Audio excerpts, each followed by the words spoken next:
Bungkam mulut Israel, Indonesia sukses gelar Piala Dunia U17 2023. Timnas Indonesia pakai skuad super power naturalisasi di Piala Asia 2023. Alasan Sintayong tertarik menaturalisasi Emil Audero.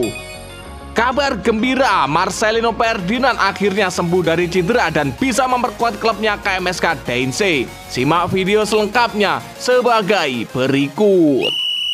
Bungkam mulut Israel, Indonesia sukses gelar Piala Dunia U17 2023. Ya, media Israel Jerusalem Post sempat menyebut Indonesia sebagai negara terbelakang pada medio April 2023. Penilaian itu muncul perihal adanya penolakan kepada timnas Israel U20 hingga berujung dicabutnya status Indonesia sebagai tuan rumah Piala Dunia U20 2023. Citra yang diproyeksikan Indonesia bukanlah bangsa yang modern dan berwawasan ke depan, melainkan sebagai negara terbelakang yang masih dibutakan prasangka anti-Israel, tulis Jerusalem Post.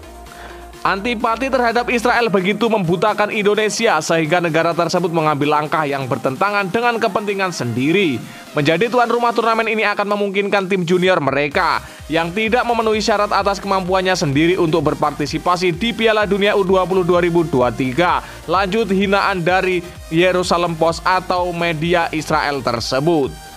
Pernyataan Jerusalem Post di atas tidak membuat Federasi Sepak Bola Dunia FIFA meremehkan Indonesia.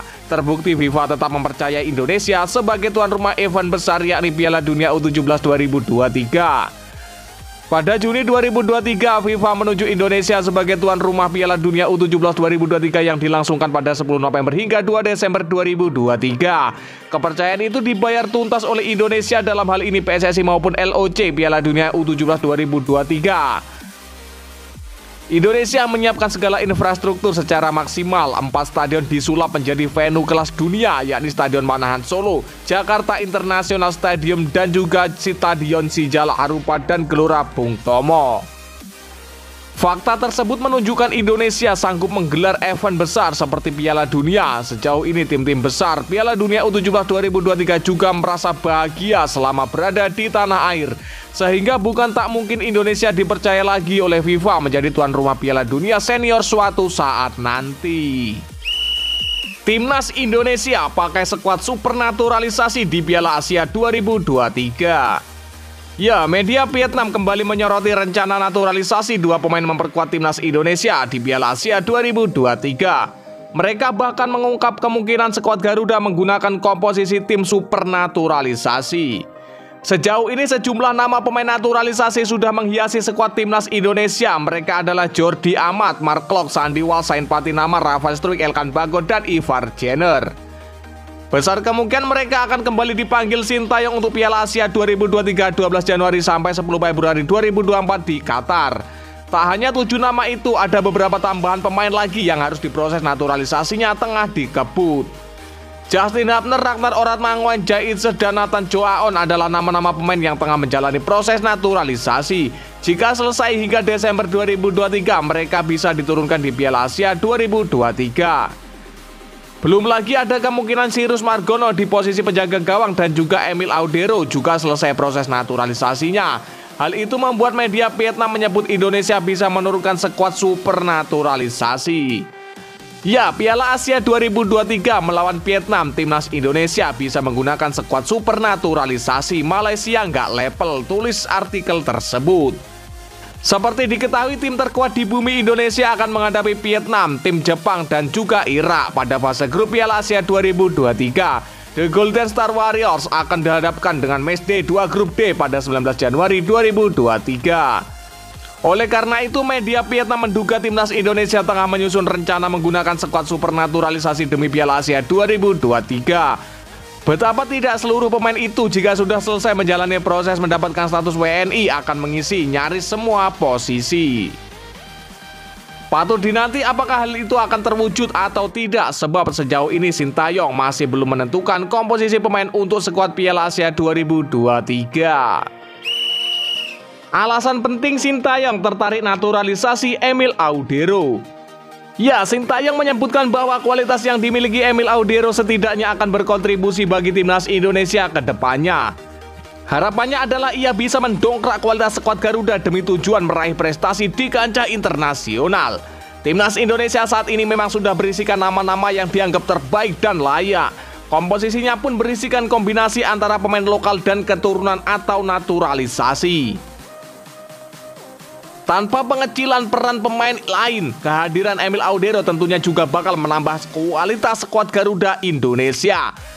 Terlebih posisi penjaga gawang sendiri terbilang sangat penting. Emil Audero telah malang melintang di Italia. Saat ini ia berstatus sebagai pemain raksasa Serie A Inter Milan, bukan kaleng-kaleng. Kendati bukan kiper utama, ia baru saja mencatatkan debut bersama Nerazzurri di Liga Champions Eropa kala menghadapi Benfica. Sebelum itu ia juga tercatat sempat membela Sampdoria, Venezia hingga Juventus.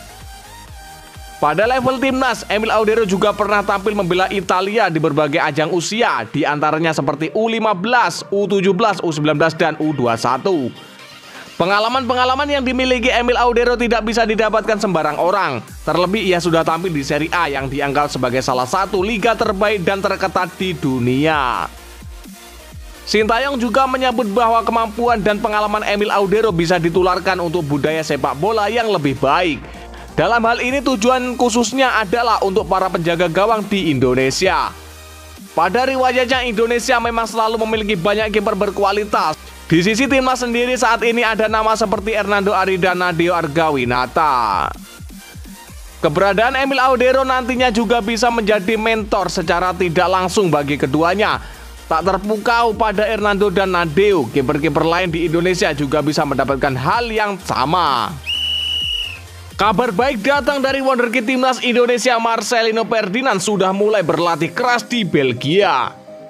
Ya, KMSK DNC mengabarkan Marcelino Ferdinand mulai berlatih keras agar bisa kembali ke lapangan menjelang Piala Asia 2023. Tebak siapa pemain yang hampir kembali ini? Marcelino terus berlatih keras agar bisa kembali. Rutinitasnya adalah kombinasi latihan fisik tanpa kontak dengan skuad dan sesi individu, kata keterangan DNC. Sejak sepekan terakhir Marcelino dikabarkan sudah mulai berlatih setelah pulih dari cedera. Namun Marcelino belum latihan di lapangan, melainkan penguatan otot. Marcelino mulai mengalami cedera pada Oktober lalu. Ia sempat dipanggil ke timnas Indonesia untuk melawan Brunei, tetapi akhirnya tak bisa dimainkan, malah disebut kondisinya makin parah.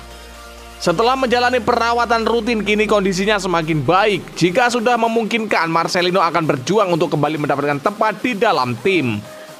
Dengan kondisi ini, Marcelino kemungkinan besar masuk daftar pemain yang akan tampil di Piala Asia 2023. Rencananya akan ada pemusatan latihan di Turki mulai 20 Desember mendatang. Untuk pemusatan latihan ini Marcelino belum tentu dilepas oleh klubnya. Jika dilepas kemungkinan saat menjelang Piala Asia 2023, tepatnya saat tim sudah berlatih di Qatar dan Turki. Ya, dan lantas bagaimanakah menurut pendapat kalian? Silahkan kalian tulis di kolom komentar.